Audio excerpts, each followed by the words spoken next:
Good morning, guys. This is Patti Sanders. We are up here in Callahan at the Cook residence. We are starting here at the very front of the house. We're just doing a little bit of work up here, but the majority of it's going to happen around back. But right now, if you just want to take a look, it's a cute little country house out here in Callahan. We've tore up a bunch of the front. We're just going to refresh this front area, but another thing in the front was to kind of enhance this area about the existing fountain that they already had. So when we come back and this is completed, we should have a whole new fresh landscape up here in the front. We're also going to incorporate some new lighting. And then over here, we're actually going to incorporate a little drainage too. We do, like I said, irrigation, lighting, drainage, plants. We do ponds, pavers, just a little bit about everything. So in this area right here, we're going to resod because we do have that drainage happening and a little bit of new plant material going in here. So we decided to just go ahead and tear up. Most of it's clover anyway, but by the house have some new sod in this nice area right here. Right over here is where we're going to tie in the drainage. Right now this is what they had existing. They've got that black ADS pipe kind of coming out of the downspout. But what we're going to do is put that downspout into the ground. We're going to jet it underneath the concrete and then come out and jet out under that sidewalk and come out over into the grass out that way so it's away from the house. Whenever you can, you want to get that drainage moving, the water flow away from the house, so we try to do that. And we'll also put in there a female adapter for clean out, and we'll show you that later. But again, that's the front. It's going to be pretty simple at the front. We'll do a little bit of landscaping in this area too. We're going to remove that lava rock. We're going to remove this colored mulch. I personally don't like colored mulches. Sometimes the black works really well with tropical, bright colored designs, but I tend to like the pine bark mulch because it looks natural. It compacts really well, not to the point where it blocks anything, but it does look really clean, and it doesn't have to be refreshed as much because a lot of times these colored mulches, they fade really bad in the Florida sun. So unless a client specifically wants them, I tend to stay away from them. But we're going to re-landscape in this little area here too, and again, making sure that our irrigation is working in these areas because it is really hot. This is our backyard. We're going to do a little bit of landscaping along that fence line, but the big stuff is happening on the other side of that fence. All right, guys, we're out here in the backyard. One of the main things that they wanted to have done is a paver extension around their heart-shaped pool. We found I believe we used the sand dune or amaretto pavers that kind of blended nicely with the cool decking. Pavers have been a little hard to come by, so it's always good if you know what color paver you want, to kind of pre-order and give us a little bit of leeway to order them early. That's what we did with this one. We went ahead and got a deposit that first day, only because we know how delayed the pavers are, as is a lot of things right now, shipping and stuff. It's been really hard with materials. So if you can and you know what color paver you want, it's usually good to go ahead and get that ordered early. But in this case, it worked out really well for us. We kind of like used a form around the pool. But another thing that we had to be careful about is there's an existing septic tank right under here. So if you guys have a septic tank, we can work around it, but we kind of have to be really mindful about what we plant there. Typically it has to be annuals or perennials that are small, that have small root systems. So once you see this area finished off, you'll understand why we made the plant choices that we did. So a lot of our bigger stuff is going to be out here. We incorporated some new palms. As you can see, the guys are installing it today. Where all that kind of junk material is right now, which will be cleaned up, it's going to be our water feature. So we just came from another job that had, again, that water feature centered as our focal point. That kind of is the same thing here, whereas you can see where the patio doors are. You're also going to be able to enjoy it from inside the house and outside as well. So when you're looking down through this heart-shaped pool, you get a focus of some palms. We've got our seating area for our swing and our fire pit on this side, but once this gets completed, you'll see the whole design picture of what can happen in a pool area. We've done several pool area jobs. I think this one's very unique, and I'm real excited to see where it goes.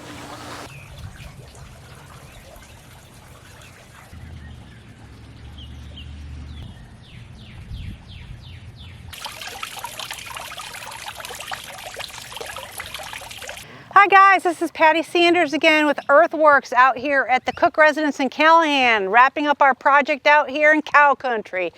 Just showing you the front right now. Basically the front was just a kind of a refresh. We didn't do anything major out here. We just took out some existing plant material and added a little bit more color. We put some gardenias in, some foxtail fern, some roses, some drift roses, some blue days, just a little pop of color around their existing fountain, but we really didn't do too much. Oh, but we did add lighting. That's huge, I should say. But lighting is a huge thing. Even it just seems kind of small, but it really can enhance your landscape at night. But right here, up at this front, again, we just took out the existing stuff, refreshed it with some nice pine bark mulch. We don't like those shredded mulches. They look really faded a lot of the times in the summertime and when it gets so hot. But just enhanced and added a little bed here. The major thing we did over on this end is we did some drainage for them. This area around this Canary Island date palm used to stay too wet. We did resod it, but what we did do is add some drainage. We put their downspout over here into the ground. So you can see, instead of coming out into this area and creating a big pool, the downspouts going into the ground. And again, as you normally will see, and I know several of our foremen have showed you guys, this female clean out adapter that pops off so you can throw your hose down there and clean it out. But that's like a standard thing we do with all our drainage projects nowadays. And then it's running underneath the sidewalk through this little bedded area and out here into the grass. So again, no issues of water standing by the house. So again, refresh the front and add a little bit of drainage and then the lighting, and that's the front yard. So it is a big project. We have a little bit of landscaping on the side yard here, and what I want to point out is a particular plant that's one of my new favorites. We have several varieties, but this is the Vitex Flipside. It is different from our normal Vitex because it got a purple undertone under the leaves. These in particular are a little different. We typically get them in bush form, but this is more like a tree, like a standard tree. So as we trim these up during the year, we can kind of keep it like almost like a crepe myrtle. So it's a little bit different. They are deciduous like a crepe myrtle, but they have a gorgeous purple flower that's slightly fragrant. It's oftentimes referred to as the chase tree or the southern lilac. So it's a really great plant that's underutilized in my opinion. One of my new favorites that I use in a lot of jobs for a little bit of color. And then of course we tied in with the front with some more roses and foxtail fern and blue days. So again, we designed around the pool, but the main part that they really wanted was a paver extension to their existing pool decking.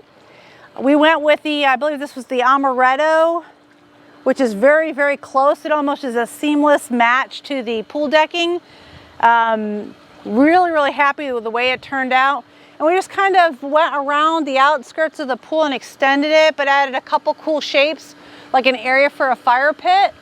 Now we did have a little bit of a, not saying an issue, but it was a little bit small on the outskirts of it. On the outside, we had wanted a little bit larger, but for the other elements that I wanted with flagstone walkway, we really couldn't go too far out with the fire pit area.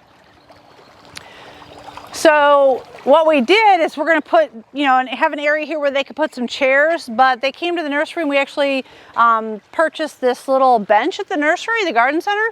So it works out really well because we do want a little bit of landscaping behind it with the Robolini palms. So we didn't go too far here, but we could still have a nice little seating area here with the bench and then a little flagstone walkway that goes to their gate, which is really cool. The centerpiece of this whole thing, based on the heart-shaped pool, was our water feature. But this little water feature area here is centered on the door coming out to the pool. And then it's flat in the background, we see these beautiful queen palms, some Robolini palms, a couple other Vitex, and it's gonna have a nice purple bloom on it with some bright pink knockout roses in the back. And we still have a little area in there that they can add a little bit of their own plantings to, which is kind of cool as well. And then we designed it to kind of mimic this shape, another little area over here for a seating area for them. And then we kind of wrap that extra paver around. Now we couldn't go too far out here, guys. There is a septic tank under here, which is another thing you need to consider if you have a septic tank. We can design plant material around it, we have to be very cognizant of how deep the root systems go here. So we can't put anything really that's going to invade this little area here. So we put some Ponte, which is a semi-perennial, in this area. So if they need to get in here to clean up the septic tank, we have easy access. But if you come around here, we kind of extended the pavers in this little corner so they could have a little area for their swing, which is nice as well. And then a little bit more of a colorful area with a crepe myrtle, sunshine ligustrum, and some blue days. Now the reason I wanted with a crepe myrtle, not only does she like, the client liked the crepe myrtles, but we've got another one that was existing over there on the other side of the fence. So this kind of ties the two, have kind of a balance of having two crepe myrtles. And if you look in the far distance along the fence, the reason I want to point this out is because there's a lot of natural area over there, and they did a lot of tree cutting down. We kind of want to cover that up. So we've got some Formosa azaleas that'll bloom in the spring. So we're going to have a hedge of those down the run, which kind of borders and blocks this area off. Along the back fence, we've got some sweet almond, which is a fantastic plant that smells really good. If you want citrus without the hassle of growing a citrus tree, the sweet almond is the plant. It will smell like oranges out here, guys. And then along the side, we kind of mimicked, we did trim their existing viburnum, so it looks a little, you know, a little rough right now, but it'll come right back and flush right back. And then it added some more viburnum for a hedge, just kind of block and soften that fence over there. So pretty substantial sized project, turned out really great. Jackson and his crew did an awesome job. We added some new sod. It is fantastic back here. So again, here at the Cook Residence in Callahan, great project and great job to our crew.